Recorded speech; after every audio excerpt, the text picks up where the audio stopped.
ദേവദത്ത് ഷാജി ആദ്യമായി സംവിധാനം ചെയ്ത ചിത്രമാണ് ധീരൻ. ധീരനായി അഭിനയിക്കുന്നത് നമ്മുടെ രാജേഷ് മാധവനാണ്. രാജേഷ് മാധവൻ ചെയ്യുന്ന കഥാപാത്രത്തിന്റെ പേര് എൽഡോസ്. എൽഡോസ് എങ്ങനെ ധീരനായി, എങ്ങനെ ധീരനല്ലാതായി എന്നെല്ലാം ഈ സിനിമയിൽ നമുക്ക് കാണിച്ചു തരുന്നുണ്ട്. എൽഡോസ് എന്ന് പറയുന്ന ആൾ, അല്ലെങ്കിൽ ഈ കഥയിലെ കഥാപാത്രങ്ങളെല്ലാം ഉള്ളത് മലയാറ്റൂർ എന്ന് പറയുന്ന ഗ്രാമത്തിലാണ്. അതെ, മലയാറ്റൂരിൽ നടക്കുന്ന ഒരു കഥയാണ്. എൽഡോസ് ഒരു ബസ് ജീവനക്കാരനാണ്, ബസ് ഡ്രൈവറാണ്. അയാളുടെ ജീവിതത്തിൽ ഫുൾ നടക്കുന്ന പ്രശ്നങ്ങൾ ആണ് ഈ സിനിമയിൽ മെയിൻ ആയിട്ടുള്ള ഇതിവൃത്തം. അതിൻ്റെ കൂടെ ഇതിൻ്റെ നാട്ടുകാരായിട്ട് വരുന്ന നമ്മുടെ ജഗദീഷ് ചെയ്യുന്ന കഥാപാത്രം, അതുപോലെ മനോജ് ഗജയ ചെയ്യുന്ന അരുവി എന്ന് പറയുന്ന കഥാപാത്രം, പിന്നെ അശോകൻ ചെയ്യുന്ന കഥാപാത്രം സുധീഷ്, ഇവരെല്ലാം കാരിക്കേച്ചർ കൈൻഡ് ഓഫ് ക്യാരക്ടേഴ്സ് ആണ്. അതുപോലെ തന്നെ ശബരീഷ് ചെയ്യുന്ന ആംബുലൻസ് ഡ്രൈവറൊക്കെ ഭയങ്കര ഒരു നന്നായിട്ട് അത് എഴുതിയിട്ടുണ്ട്. അതായത് ആ ഒരു തമാശ കാരിക്കേച്ചർ കൈൻഡ് ഓഫ് ക്യാരക്ടേഴ്സ് എന്ന് പറഞ്ഞത്. അപ്പൊ അങ്ങനത്തെ നമ്മൾ ലോജിക്കൊക്കെ ഒന്ന് മാറ്റിയിട്ട് സിനിമ കാണുകയാണെങ്കിൽ കുറച്ച് രസകരമായിട്ട് തോന്നും. എന്ന് വെച്ച് ഭയങ്കര സീരിയസ് ആയിട്ടിരിക്കുന്ന ആൾക്കാർക്ക് മോശം എക്സ്പീരിയൻസ് ആണ് നല്ല. ബട്ട് ദെൻ നമ്മൾ ആ ഒരു നമ്മൾ സ്വന്തമായിട്ടൊന്ന് ഫ്ലെക്സിബിൾ ആവണം ഈ സിനിമ കാണുമ്പോൾ. ഇങ്ങനെയൊക്കെ നടന്നേക്കാം.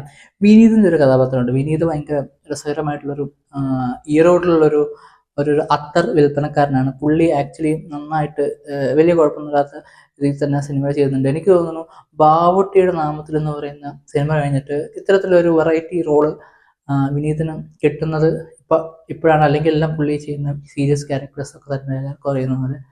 ധീരൻ എന്ന് പറയുന്ന സിനിമയെക്കുറിച്ച് കൂടുതൽ പറയുകയാണെങ്കിൽ ഇതൊരു തമാശ സിനിമ. ആ ഒരു ലൈനിൽ തന്നെയാണ് എല്ലാവരും കാണേണ്ടത്. ഇതിൽ ഫസ്റ്റ് ഹാഫ് വളരെ രസകരമായിട്ട് തന്നെ പോകുന്നുണ്ട്. സെക്കൻഡ് ഹാഫിലേക്ക് എത്തുമ്പോൾ കുറച്ച് ഏരിയാസ് ഒക്കെ, കൂടുതൽ ഏരിയാസ് തമിഴ്നാട്ടിലുള്ള ഈറോഡിലാണ് ചിത്രീകരിച്ചിരിക്കുന്നത്. അവിടെ നടക്കുന്ന കുറേ കോലാഹലങ്ങളും അങ്ങനത്തെ പരിപാടികളൊക്കെ തന്നെയാണ് സെക്കൻഡ് ഹാഫിലുള്ളത്. തിരിച്ച് നാട്ടിലേക്ക് എത്തുന്നുണ്ട്. ബട്ട് ദെൻ കഥ മൊത്തം പറയാൻ ഉദ്ദേശിക്കുന്നില്ല. അപ്പോൾ എന്തായാലും ഈ സിനിമ തിയേറ്ററിൽ ഒരു പ്രാവശ്യം കണ്ട് രസിക്കാനുള്ള എല്ലാ വകയും നമ്മുടെ ദേവദത്ത് ഷാജി എന്ന് പറയുന്ന യുവ സംവിധായകൻ ഒരുക്കിയിട്ടുണ്ട്. ഒരു സാധാരണ പ്രേക്ഷകന്, ഒരു നോർമൽ മൂവി ഓഡിയൻസിന് പറ്റുന്ന ഒരു സിനിമ തന്നെയാണ് നമ്മുടെ ഈ പറയുന്ന ധീരൻ.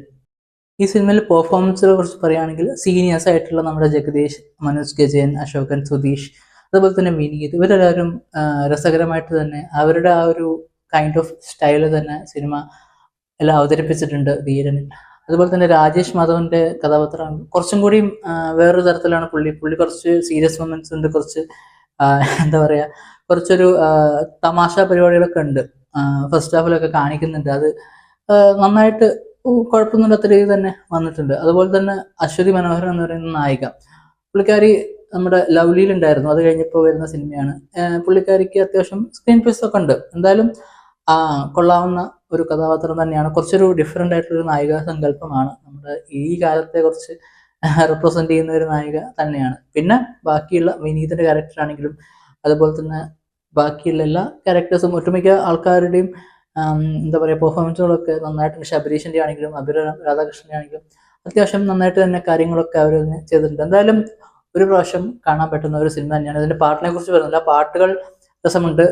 മജീദിന്റെ ആ ഒരു പാട്ടുകളും കാര്യങ്ങളൊക്കെ വേറൊരു ടൈപ്പാണ്. എനിക്ക് പേഴ്സണലി തോന്നിയതാണ്, എല്ലാവർക്കും അങ്ങനെ തോന്നുന്നില്ല. But then Dheeran was okay for me, okay watch. അത്യാവശ്യം കൊള്ളാവുന്ന ഒരു എന്റർടൈനർ